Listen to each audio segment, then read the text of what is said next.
Ke super sfida te finalja e parakohshëm, ku në këto vitet e fundit kjo përballje ka pasur të gjitha emocionet, golë, spektakël, emocione dhe çdo gjë. Bëhet fjalë për ndeshjen Real Madrid-Bayern. Një ndeshje që them drejtën edhe unë e kam shumë afër zemrës. Janë dy klube që kanë një histori shumë të madhe në UEFA Champions League. Fanella e tyre përshon shumë rënd dhe jemi shumë të lumtur që do të shikojmë një ndeshje të tillë. Bëhet fjalë për ndeshjen e madhe Real Madrid-Bayern. Reali ka pasur atë ulëngritjet e saj në kampionat, ku në mes të sezonit shkrakoi trajnerin Alonso dhe emëroi në krye të ekipit arbelor. Por Reali ka treguar gjithmonë se ato probleme që ka pasur në kampionat asnjëherë nuk I ka shfaqur në UEFA Champions League.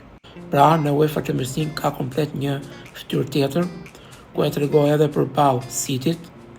Gati shumë e prisnin që City do të bënte çfarë donte vetë në fushë dhe të fitonte ndeshjen me golat, dhe unë I parë edhe pse jam tifoz I Realit e kam pasur këtë frikën, por ndodhi ajo që ndodhi dhe Reali përsëri tregoi se në UEFA Champions League është komplet diçka tjetër.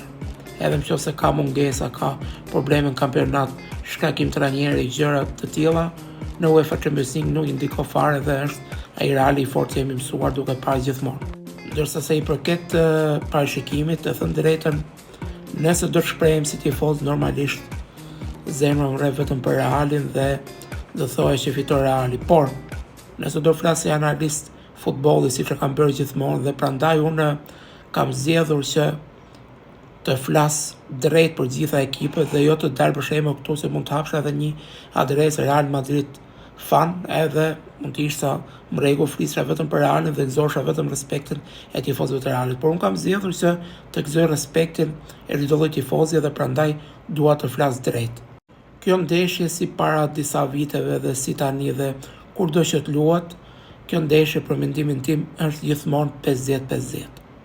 Unë nuk mund të jap këtu një parashikim për shembull që del kaq apo del kaq, sepse kaq duan këtu edhe fillojnë na për komente, jo po se gjete, jo po nuk I jep duan ti, dhe prandaj asnjëherë nuk kam dalë këtu për shembull me dhën parashikime sepse janë këto gjëra. Ndeshja është 50-50, ekipet janë të dyja të nivelit larta, siç e thash edhe më parë, fanella e tyre ka shumë peshë në UEFA Champions League dhe kështu që nuk mund të jap dot një parashikim të saktë, por shpresojmë të shikojmë një ndeshje shumë të mirë dhe kjo ndeshje për mua është 50-50 dhe do të zgjedhet nga episodet dhe nga ajo që do t'japin lojtarët në fushë.